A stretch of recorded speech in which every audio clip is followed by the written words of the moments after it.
Emma Hawthorne came home early that Tuesday. A cancelled meeting? Nothing more. But the moment she stepped inside, she heard something that stopped her cold. Her son laughing. A real laugh, loud and free. The kind she hadn't heard in 3 years. Not since the day his father died. She followed the sound to her late husband's study, the room no one had entered since the funeral.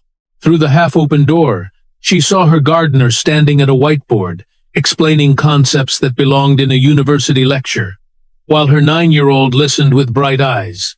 Who was this man? And what was he hiding? 6 months before that Tuesday, Daniel Carter arrived at the Hawthorne estate with nothing but a worn duffel bag and a 7-year-old boy holding his hand. The hiring manager barely glanced at his resume, a sparse document listing odd jobs, and no college degree. But the mansion needed a groundskeeper, and Daniel needed a place where no one would ask questions. He got the job the same afternoon. The small cottage at the edge of the property came with it, just big enough for a father and son trying to disappear. The Hawthorne mansion was the kind of place that looked beautiful in photographs, but felt hollow in person. 12,000 square feet of marble floors, weighted ceilings, and silence. Emma Hawthorne owned it all. The house, the tech empire, the empty rooms. At 35, she ran Hawthorne Tech, a company that developed educational software used in Stew across the country. But her own son struggled in school, and she didn't know how to help him. She left for work before Lucas woke up and came home after he was asleep. It was easier that way. Easier than looking into his eyes and seeing his father's face staring back. Lucas was 9 years old and had stopped smiling 3 years ago, the day a police officer knocked on their door with news about a car accident. He remembered his father's laugh, the way he explained things with patience and silly voices. After the funeral, his mother changed. She was always working, always tired, always somewhere else. Lucas started failing at school. His teachers said he couldn't focus, couldn't keep up, couldn't try hard enough. They put him in advanced math to challenge him, thinking he was just bored. But the numbers blurred on the page, and the tutor his mother hired only made him feel worse. Every red mark on his homework was proof of what he already believed. He was stupid and no one could fix that. Daniel watched the boy from a distance during those first weeks.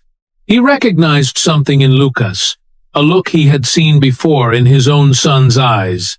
Ethan was 7 now, bright and curious, but he had spent years believing he was broken. Dyslexia made reading a battlefield, and the schools had labeled him a problem child before he turned 5. Daniel had been a different man back then. Dr. Daniel Carter, a cognitive scientist at MIT, with a promising career and a research partner he trusted. He spent 3 years developing a teaching method specifically for children like Ethan. Kids who learned differently and needed someone to meet them where they were.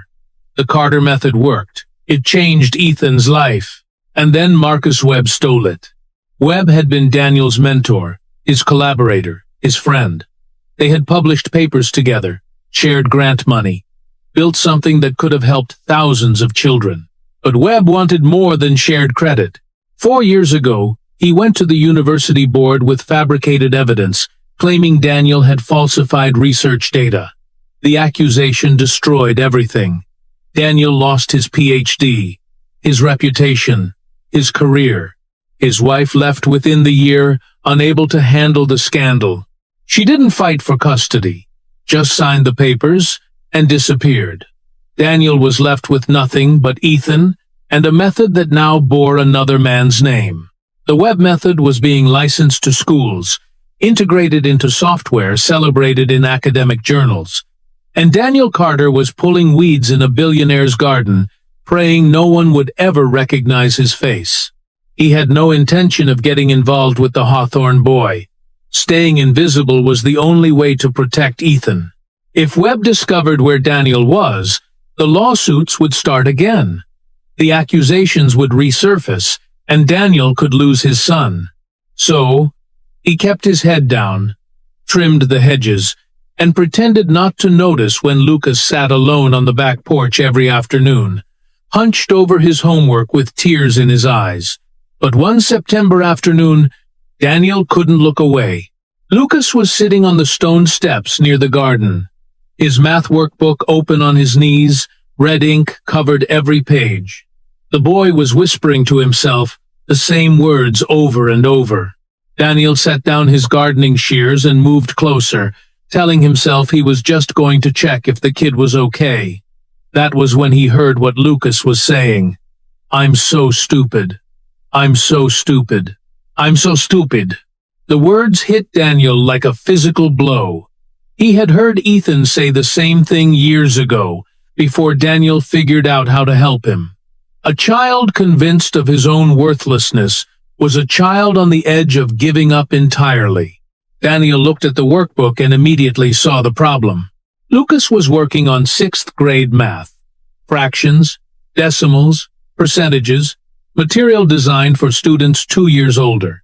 The concepts weren't beyond him, but the way they were being taught made no sense for how his mind worked.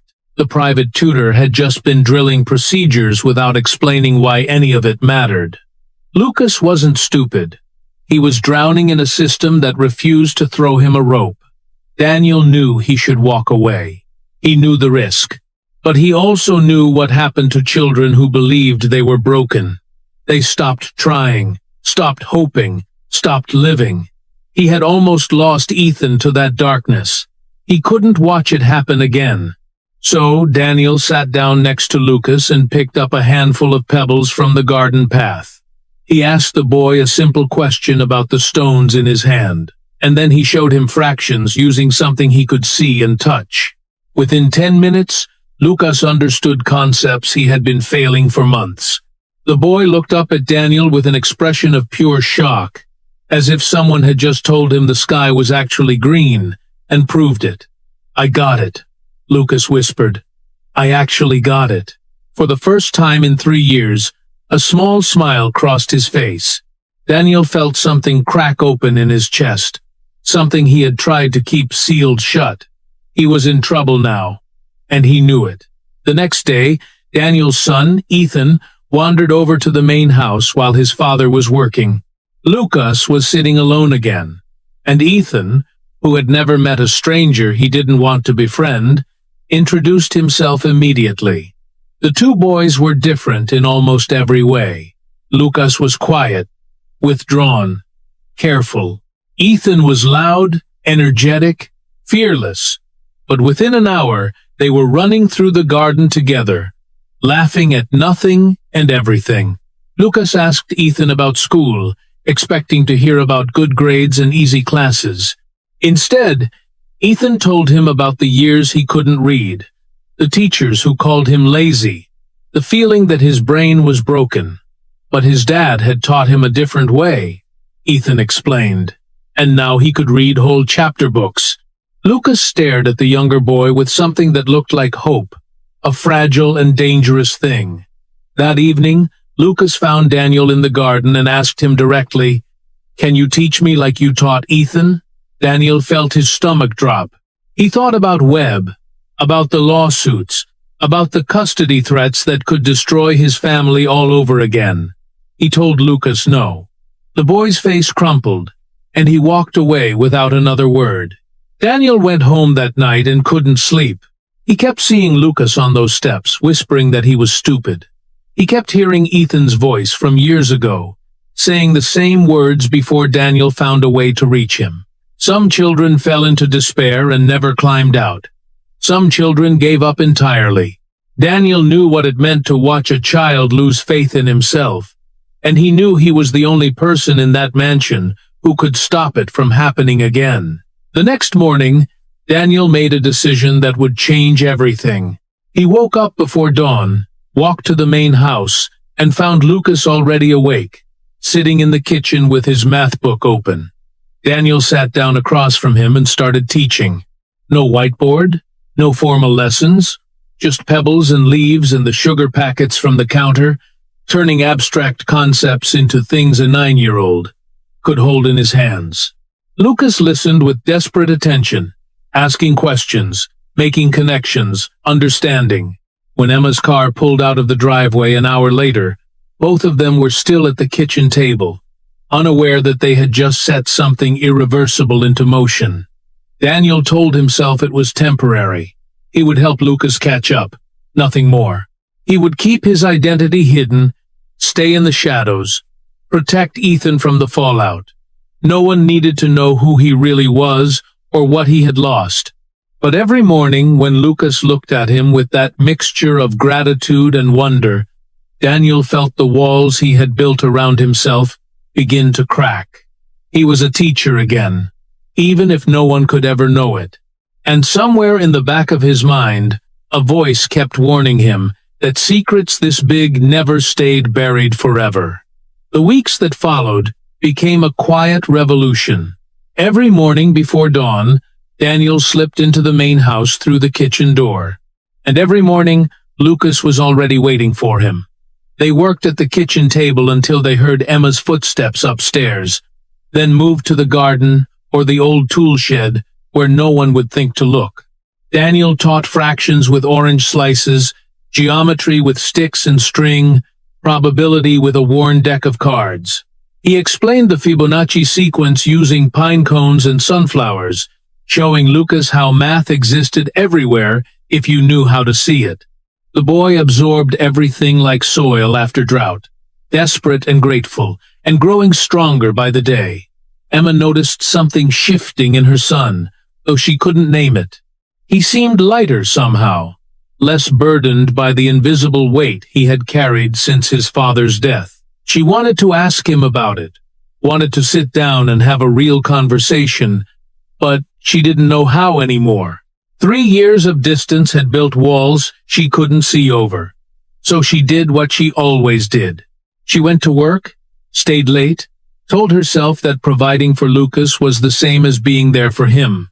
The email from his school arrived on a Monday morning, and it shattered that illusion completely. The message was polite but devastating. Based on his performance from the previous semester, Lucas's teachers were recommending that he be transferred to a special support classroom, a place for students who couldn't keep up with the standard curriculum. They cited his history of poor performance, his inability to focus, his pattern of failure. The evaluation had been completed weeks ago, before anyone noticed the quiet changes beginning to take root. Emma read the email 3 times, each reading making her feel more helpless than the last. Her son was brilliant. She had always believed that, even when his grades said otherwise. But belief wasn't enough to change the school's decision. She needed to do something, and she had no idea what that something was. Meanwhile, Lucas was changing faster than any report card could capture. He started smiling more at first, just during his lessons with Daniel. A quick grin when he solved a problem that had seemed impossible the day before. But gradually, the smiles began appearing at other times too. At dinner, in the garden, even at school. His teachers noticed something different, but couldn't explain it. The boy who had been failing every subject was suddenly asking questions in class, challenging problems instead of shrinking from them. His recent quiz scores had climbed from failing to passing to something approaching excellence, though the official grades wouldn't reflect this until the next report. No one understood what had happened except Lucas himself, and he guarded the secret fiercely. Daniel was a treasure he refused to share with anyone who might take it away. While Emma struggled with the email, life in the garden continued its secret rhythm. Ethan and Lucas had become inseparable, 2 boys from different worlds who understood each other in ways no adult could. They played together every afternoon, building forts and chasing imaginary monsters and talking about everything and nothing. One day, Lucas asked Daniel a question that made his blood run cold. The boy looked up from his math problems and said, "How do you know all this stuff? Are you secretly a teacher or something?" Daniel forced a laugh and shook his head, telling Lucas he had just picked things up over the years. But the question stayed with him, a warning sign he couldn't ignore. He started being more careful, always watching the driveway for Emma's car, always ready to disappear into his gardening work at a moment's notice. The precautions weren't enough. On a Tuesday morning in late October, a teacher training day that had given Lucas an unexpected holiday, Emma's biggest client, Ken, led their meeting at the last minute. She found herself with an unexpected free day and decided to go home, thinking she might finally have that conversation with Lucas. She pulled into the driveway at 10:00 the morning, hours earlier than usual. The house was quiet when she entered, and for a moment she assumed Lucas was still asleep. Then she heard it. Laughter coming from somewhere deep in the house. Her son's laughter, bright and loud and real. The sound stopped her in her tracks. She hadn't heard him laugh like that since before the accident. Since before everything fell apart. Emma followed the sound through the hallways of her own home, feeling like a stranger in a place she no longer recognized. The laughter led her to a door she hadn't opened in 3 years. Her husband's study, the room where he used to work late into the night, the room she had sealed shut after his funeral because she couldn't bear to see his empty chair. The door was open now. She could hear voices inside, her son's voice and someone else's. She moved closer, pressed herself against the wall, and looked through the gap. What she saw made her forget how to breathe. Daniel stood at the whiteboard that still hung on the wall, drawing a spiral pattern with careful precision. He was explaining how the shape appeared in seashells and hurricanes and galaxies, how mathematics was the hidden language of the universe. Lucas sat at his father's old desk, leaning forward with his eyes bright and his face alive with curiosity.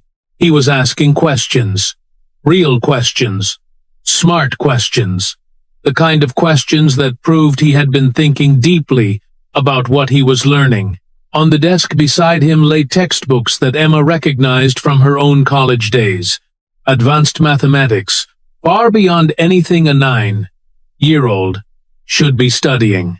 This wasn't a gardener helping with homework. This was something else entirely. Emma pushed open the door, and both of them froze. Daniel's face went pale, the marker slipping from his fingers. Lucas jumped to his feet, positioning himself between his mother and his teacher, like a small soldier defending sacred ground. Emma demanded to know what was happening, her voice shaking with confusion and something that might have been fear. Daniel tried to explain, stumbling over his words, insisting he had only been helping with some basic concepts. But the evidence on the whiteboard told a different story, and they all knew it. Lucas cut in before Daniel could finish, his voice fierce and desperate. He told his mother that Daniel was the only person who had ever understood him, the only one who made him feel like he wasn't broken. The words hit Emma like stones. She ordered Daniel to leave the room. She needed time to think, time to understand what she had just witnessed. Daniel went without argument, his shoulders hunched with the weight of exposure. But before Emma could say anything else, she made herself look at her son. Really look at him. For the first time in longer than she could remember. She saw the light in his eyes, the confidence in his posture, the absence of the defeated slump that had defined him for years. Whatever Daniel had done, it had changed Lucas in ways she couldn't deny. She didn't fire the gardener that day. Instead, she started digging into his past, determined to understand who she had really hired. The search didn't take long. Danielle Carter's name pulled up dozens of articles, all telling the same story. A promising researcher at MIT, accused of fabricating data, stripped of his credentials.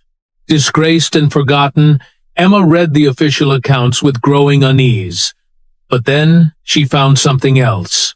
Hidden in the depths of the internet were videos from years ago, lectures and presentations by a younger Daniel, explaining a revolutionary teaching method for children with learning differences. The comment sections were filled with testimonials from parents, hundreds of them, all saying the same thing. This method saved my child. Emma watched the videos for hours, comparing the passionate researcher on her screen with the quiet gardener in her backyard. The pieces didn't fit together the way the news articles claimed they should. She confronted Daniel the next evening, after Lucas had gone to bed. They stood in the garden under a sky full of stars, and Emma told him she knew who he was. She knew about MIT, about the accusations, about everything. Daniel listened without interrupting, his face unreadable in the darkness. When she finished, he didn't deny anything. He told her the truth instead. The real truth. The one that had never made it into the newspapers. He had developed that teaching method to save his own son, a boy with dyslexia who had been written off by every school he attended. The method worked so well that Daniel's research partner, a man he had trusted completely, decided he wanted it for himself. Marcus Webb had destroyed Daniel's career with fabricated evidence and stolen his life's work. Now, the Webb method was famous, and Daniel Carter was pulling weeds to pay rent. Emma asked why he had never fought back, never tried to clear his name. Daniel's answer was simple and devastating. Fighting would have meant lawyers, media attention, years of public battles. His ex-wife would have used the chaos to take Ethan away. So, Daniel chose to disappear instead, to become nobody, to protect the only thing he had left. He looked at Emma with eyes that held no self-pity, only exhaustion. He told her he didn't need her to believe him. He just needed her to leave his son alone. Then he turned and walked back toward the cottage, leaving Emma standing in the dark with more questions than answers. 3 days later, the disaster Daniel had feared finally caught up with him. Marcus Webb was in town for a meeting with Hawthorne Tech, finalizing a deal to integrate his educational method into Emma's software platform. The meeting took place in Emma's office, and at some point Webb's eyes landed on a photograph on her desk. Lucas, smiling in the garden with a figure visible in the background, a man with a rake in his hands. Webb recognized that figure. He would have known Daniel Carter's face anywhere. The meeting ended early, and Webb made a phone call to his lawyers before he reached the parking lot. The instruction was clear. Eliminate Daniel Carter permanently. The legal notice arrived at Daniel's cottage 1 week later. He was being sued for inappropriate contact with a minor and for violating a permanent ban on educational practice that had been part of his original disgrace. The lawsuit was designed to destroy him. If Daniel lost, he would lose custody of Ethan. The accusations were false, but truth had never protected him before. Daniel read the documents with shaking hands, while Ethan played in the next room, oblivious to the hurricane about to tear through their lives. That night, Daniel made the only decision he could. He would leave before things got worse. He would take Ethan and disappear again. Find another town, another identity, another life in the shadows. It was the only way to keep his son safe. The next morning, Daniel went to Emma and told her he was resigning. He didn't explain why, didn't mention the lawsuit or Webb or the danger closing in around him. He just said he needed to leave, and he apologized for overstepping his boundaries. Emma demanded answers, but Daniel refused to give them. He simply looked out the window at Lucas and Ethan playing in the garden, two boys who had become brothers without sharing any blood, and his silence said everything his words would not. Emma watched him walk away and felt the ground shifting beneath her feet. Something was very wrong, and she didn't know how to stop it. Lucas found out that evening. He overheard Daniel telling Ethan to start packing, that they were going on a trip and wouldn't be coming back. The boy's reaction was volcanic. He stormed into the main house, screaming, tears streaming down his face, demanding to know what his mother had done. He accused her of driving Daniel away, of ruining everything good in his life. And then, he said the words that broke her completely. He shouted that she always made everyone leave, that she had driven his father away, too. Emma felt the accusation tear through her like a bullet. She had never known that Lucas blamed her for his father's death. She had never known that her son had spent 3 years carrying that impossible weight alone. That night, Emma found the lawsuit documents. She searched through public records, made phone calls to contacts in the legal world, pieced together the truth that Daniel had been too proud or too broken to share. The person behind the lawsuit was Marcus Webb, her business partner, the man whose method she was about to integrate into her company's software. Emma understood now what was happening. Webb had discovered Daniel's location and was using the legal system as a weapon, the same way he had used it 4 years ago. If Emma stayed silent, she would keep her contract, her reputation, her company. If she spoke up, she could lose everything she had built. She sat alone in her office for hours, staring at a photograph of her husband that she kept in her desk drawer. She remembered the last words he had said to her before he left for work on the day he died. He had told her she was the smartest person he knew, but he had also warned her not to let that intelligence hide her heart. For 3 years, she had ignored that advice, burying herself in work, building an empire, while her son fell apart. Now she faced a choice that would define who she really was. She could protect her business, or she could protect the truth. She couldn't do Clear's throat. Both. The photograph seemed to stare back at her, waiting for an answer. The story broke on a Thursday morning. Someone had leaked information to the press. Emma knew exactly who. And by noon, Daniel Carter's face was everywhere. The headlines called him a disgraced researcher who had infiltrated a billionaire's home, a fraud who had manipulated a vulnerable child for unknown purposes. Television reporters stood outside the Hawthorne estate gates, cameras pointed at the mansion like weapons. Hawthorne Tech's stock price dropped 15% before the markets closed. Emma's phone rang constantly with calls from board members demanding explanations, from lawyers advising silence, from investors threatening to pull their money. She ignored them all. She was watching her son's door, waiting for him to come out, knowing he wouldn't. Lucas had locked himself in his room the moment he saw the news. Through the door, Emma could hear him crying, the sounds muffled, but unmistakable. He blamed himself for everything. If he hadn't asked Daniel for help, if he hadn't needed so much, none of this would have happened. The person who had saved him was being destroyed, and Lucas believed it was his fault. Emma stood outside his room for an hour, pressing her hand against the wood, searching for words that might reach him. Nothing came. She had spent 3 years building walls between herself and her son. She didn't know how to tear them down in a single afternoon. At the cottage, on the edge of the property, Daniel was packing. He moved mechanically through the small rooms, folding clothes and gathering books, trying not to look at Ethan's confused face. The boy didn't understand why they had to leave again. He had finally made a friend, finally found a place that felt like home, and now it was being ripped away. Ethan stood in the doorway of his tiny bedroom, watching his father stuff belongings into boxes, and asked the question that shattered Daniel's heart. The boy wanted to know why they always had to run. Daniel had no answer.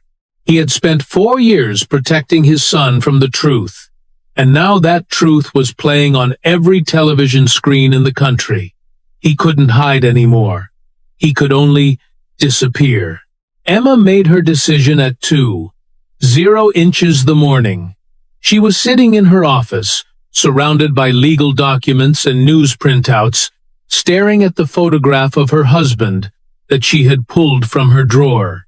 His words echoed in her mind the warning he had given her on the last morning of his life. She had been smart for 3 years, ruthlessly smart, building her company while her son crumbled. Now it was time to be something else. She picked up her phone and called the chairman of her board. Her voice was steady when she told him she was going public with everything she knew about Marcus Webb. If they wanted to fire her, she said they were welcome to try. Then she hung up and started making a list of everyone who might help her prove the truth. The investigation took 72 hours. Emma hired private investigators, forensic accountants, digital specialists who could trace the origins of old files. She found the original emails between Daniel and Webb from 5 years ago, messages that clearly showed Daniel developing the teaching method. While Webb contributed nothing but criticism, she found the timestamp data on Daniel's original research videos, proving they had been created 18 months before Webb claimed to have invented the technique. And she found something else. A woman named Dr. Sarah Mitchell, a former colleague of Daniel's, who had witnessed everything and stayed silent out of fear. Emma flew to Chicago personally to meet with her. Dr. Mitchell was tired of being afraid. She agreed to testify. The press conference was held on a Monday morning, exactly 1 week after the scandal broke. Emma stood at a podium in the Hawthorne Tech headquarters, facing a room full of journalists who expected her to apologize and distance herself from Daniel Carter. Instead, she presented evidence, email chains, video timestamps, financial records showing how Webb had funded the original research theft. Dr. Sarah Mitchell stepped forward and told her story, how she had watched Webb steal Daniel's work, how she had been threatened into silence, how she had lived with the guilt for 4 years. The room erupted with questions, but Emma wasn't finished. She had one more piece of evidence to present. Lucas walked onto the stage. Emma had asked him the night before if he wanted to help, and he had said yes without hesitation. The boy who had hidden in his room for days, blaming himself for everything, now stood in front of cameras and microphones with his shoulders straight and his eyes clear. A whiteboard had been set up behind him, and Emma handed him a marker. She asked him to show everyone what Daniel Carter had taught him. Lucas turned to the board and began solving a problem. Not a simple arithmetic exercise, but a complex logical puzzle that most adults would struggle to understand. He explained each step as he worked, his voice calm and confident, demonstrating exactly the kind of thinking that Daniel's method was designed to develop. When he finished, he turned back to the cameras and spoke directly to the people watching at home. He told them he hadn't been taught to cheat. He had been taught to think.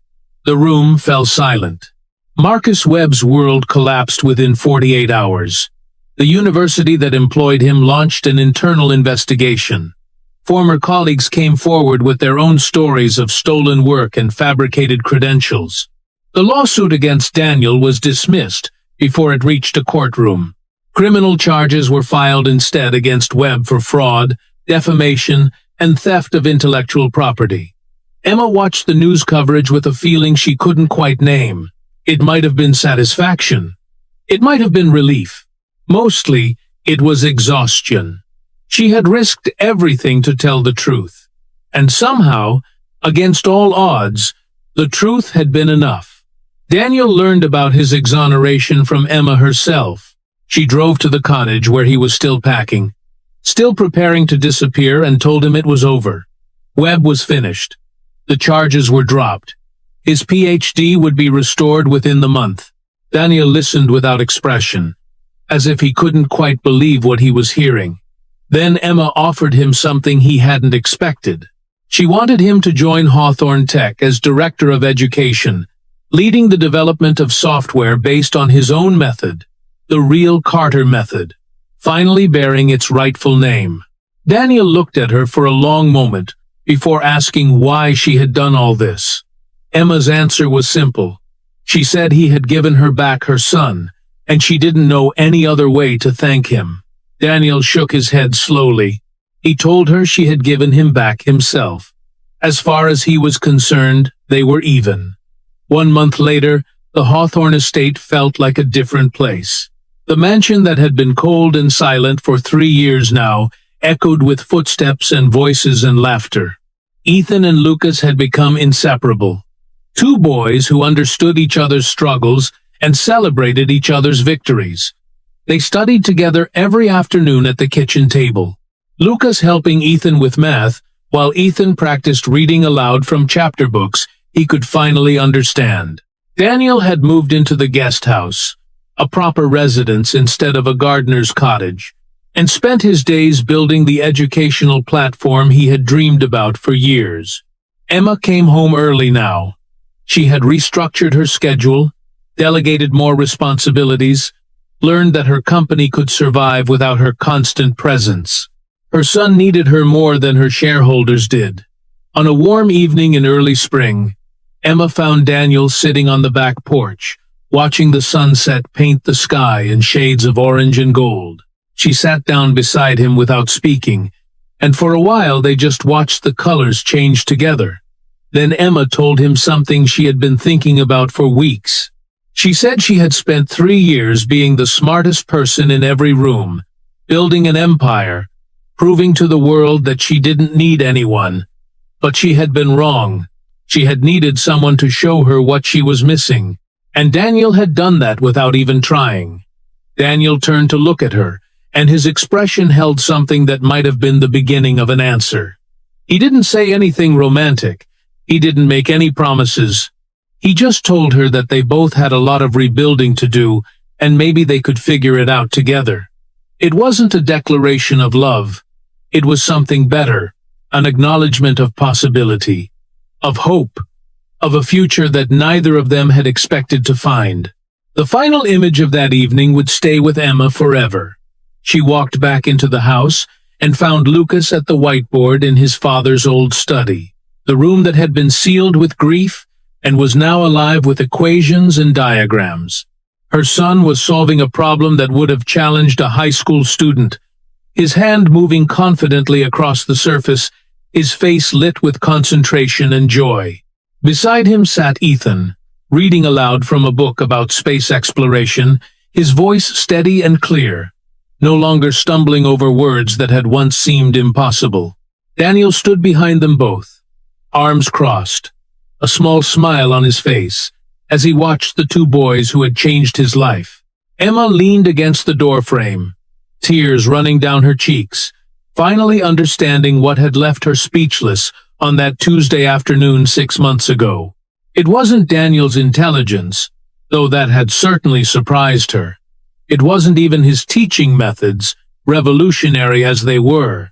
It was his courage, the courage of a single father who had lost everything and still chose to help a child who wasn't his own, who had risked his fragile safety for a boy he barely knew, who had dared to be exactly who he was, even when the world had tried to erase him. That courage had saved Lucas, it had saved Ethan, and somehow, without meaning to, it had saved Emma too.